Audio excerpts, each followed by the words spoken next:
우크라이나를 전면 침공한 지 1000일이 지났습니다. 벌써 세 번째 겨울을 앞두고 있죠. 자, 현재 전황, 지금까지의 사상자 한번 개괄적으로 정리해 주시죠. 네, 2022년 2월에 그 러시아의 우크라이나 침공이 이루어졌을 때만 해도 이 전쟁이 이렇게 길게 가리라고 예상한 분들은 별로 없었을 거예요. 조금 더 가면 6.25하고 비슷해지지 네, 않습니까? 그렇죠. 그 전황 자체도 참 드라마틱하게 많이 변했습니다. 초반에는 그 러시아가 거의 파죽지세로 우크라이나 주요 도시들을 점령을 해나가면서 이게 의외로 쉽게 우크라이나가 백기를 들지 않겠느냐 했는데요. 네. 2024년에 들면서 러시아가 이제 일부 지역을 확보를 하긴 했지만 주로 지금 확보되어 있는 지역이 이른바 돈바스 지역이라고 할 네. 수가 있는 우크라이나의 이 도네츠크, 그다음에 루한스크 지역하고 동부 지역이죠. 남부의 헤르손 지역들. 이런 지역들이 이게 거의 한 우크라이나 기존 영토의 한 20% 정도에 해당합니다. 5분의 1 정도는 러시아가 예, 예. 빼앗았네요. 그러니까 이 지역을 확보를 한 가운데서 이게 그 공세가 좀 주춤하는 사이에 작년 하반기에 사실은 우크라이나가 대반격을 준비를 했습니다만 이거 자체도 뚜렷한 이 결실을 보지 못했고요.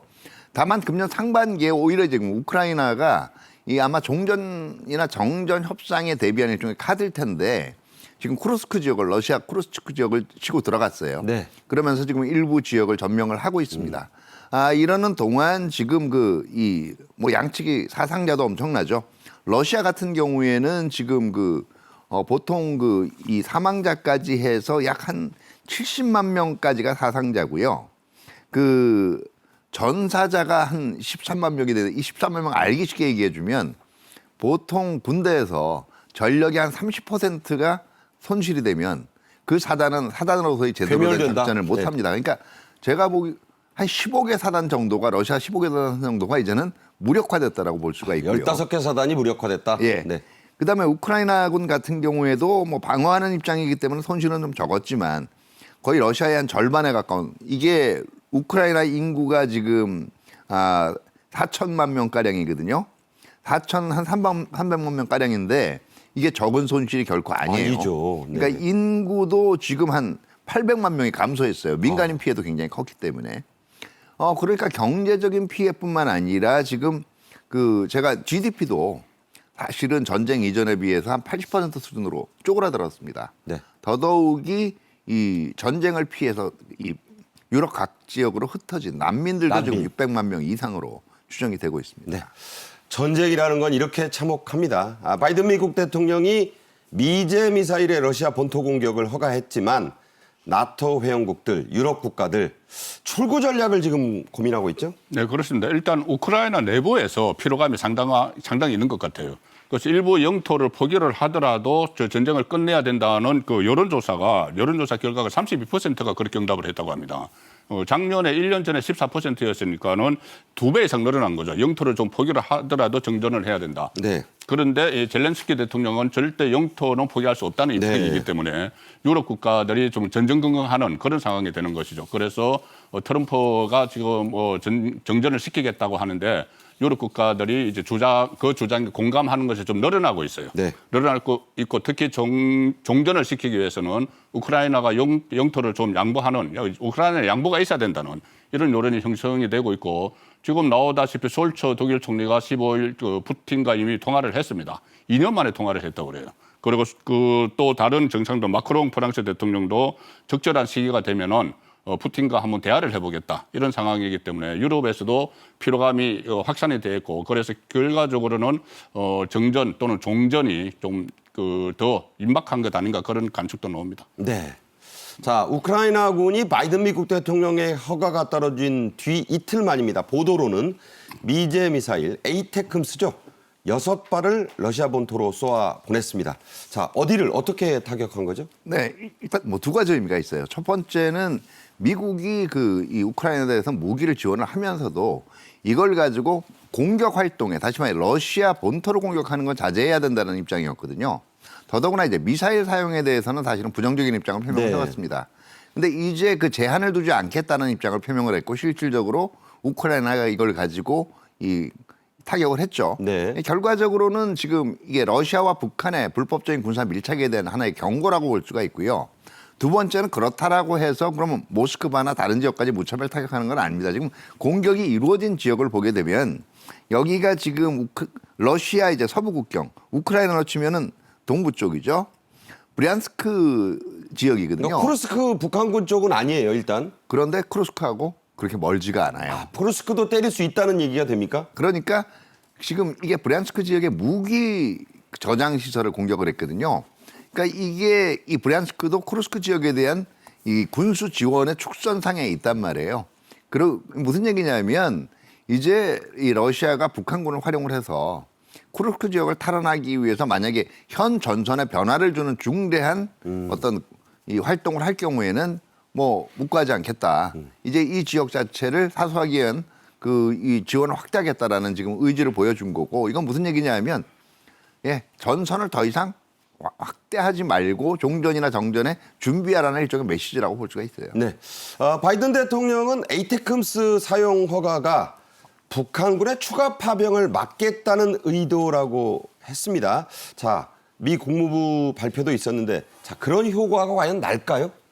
제가 보기에는 현재로는 그 효과가 당장 날 것 같지는 않아요. 만약에 조금 더 대규모로 이제 공세가 이루어지면 모르겠지만 아마 그럴 만큼의 충분한 무기가 지원이 됐는지는 모르겠고요. 또 하나가 만약에 미 대통령 선거 결과에 따라서 민주당 행정부가 지속이 되면 네.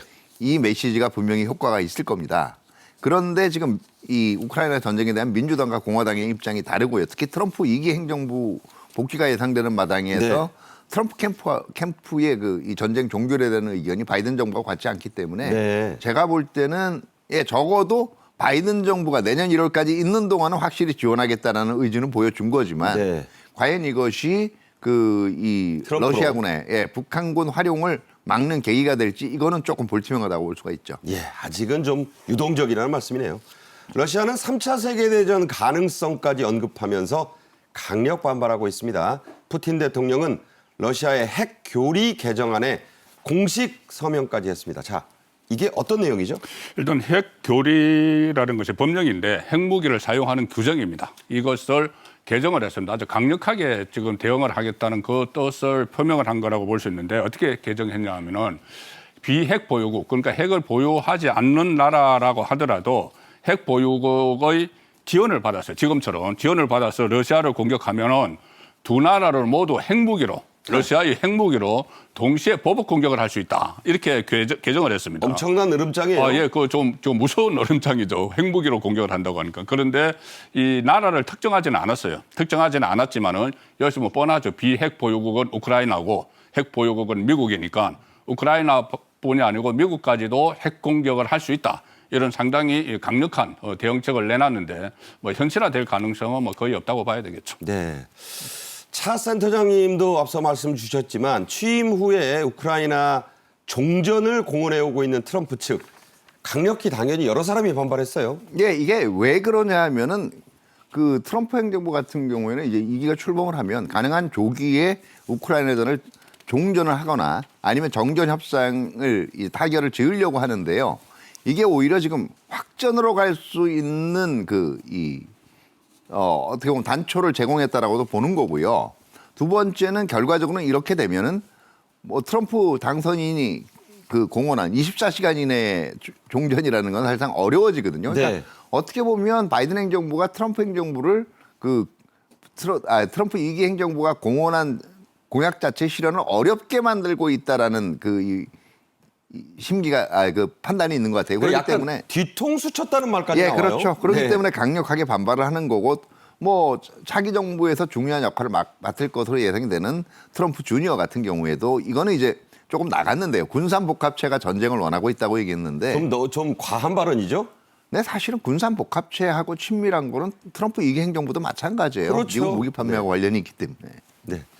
자, 한편 북한의 김정은이 트럼프 당선 후 첫 연설을 했습니다. 매체는 트럼프 당선 소식 자체를 일절 보도하지 않았거든요. 근데 이제 김정은의 첫 메시지가 나왔습니다. 그 내용, 의도를 좀 센터장님이 분석해 주시죠. 네, 지금 전쟁이 그리 멀지 않다라는 게 가장 큰 메시지예요. 이건 무슨 얘기냐면 저는 이게 미국에 던지는 메시지도 있다라고 봐요. 다시 말해서 미북 협상이 이 재개가 되더라도 설사 제의가 된다고 하더라도 이미 2018년에 자신이나 북한과 지금의 자신이나 북한은 다르다라는 거죠. 전쟁까지도 불사하고 있고 굉장한 핵 능력을 보유를 했기 때문에 몸값을 상당히 올려 불러야 될 거다라는 네. 지금 메시지나 마찬가지라고 볼 수가 있어요. 그렇군요. 그 여러 가지 것 중에 미국의 더러운 정체성이다 이런 말을 한 것은 네. 또 주목을 언론이 좀 했는데 네. 자 미국과는 나중에 이제 트럼프 당선되면 좀 잘해보겠다는 걸로 우리가 좀 일반적인 예상인데 왜 저런 말을 굳이 더러운 정체성 어쩌고 했을까요? 예, 결국 얘기하는 것은 그 바이든 행정부에서 얘기가 됐던 이른바 얘기하는 가치 위주에 대한 그 이 정책에 대한 비판도 있고요. 네. 이게 결국은 독재 비판이거든요. 거기에 대한 반발 문제도 있고 아까도 말씀드린 겁니다. 트럼프 행정부가 들어선다라고 해도 내가 그렇게 만만하게 고개 숙이고 협상에 응하지는 않을 거라는 다짐이기도 하죠. 아, 그런 여러 가지 포석이다. 자, 김정은은요, 러시아 정부 대표단을 이끌고 평양을 찾아온 러시아 장관, 천연 대표부 장관을 청사 밖까지 나와서 영접을 하고 가는데도 청사 밖까지 나왔습니다. 매우 이례적인 환대였다 이런 평가가 나옵니다. 그렇죠. 뭐 지금 최근에 한번 동향을 보면요. 그 북러 간의 신조약 그 6월 달에 체결이 됐죠.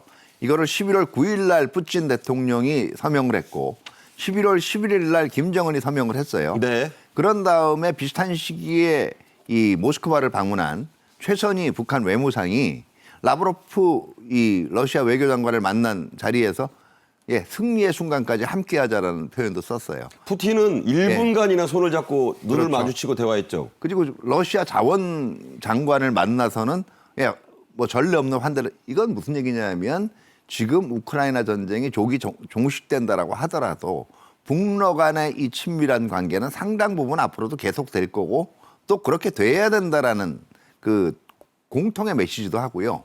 또 북한 입장에서는 단기적으로는 경제적으로도 그렇고 군사적으로도 그렇고 러시아에 매달릴 수밖에 없다는 네. 어떻게 보면 북한의 좀 다급한 사정을 반영한다라고 볼 수가 있죠. 네, 그렇군요.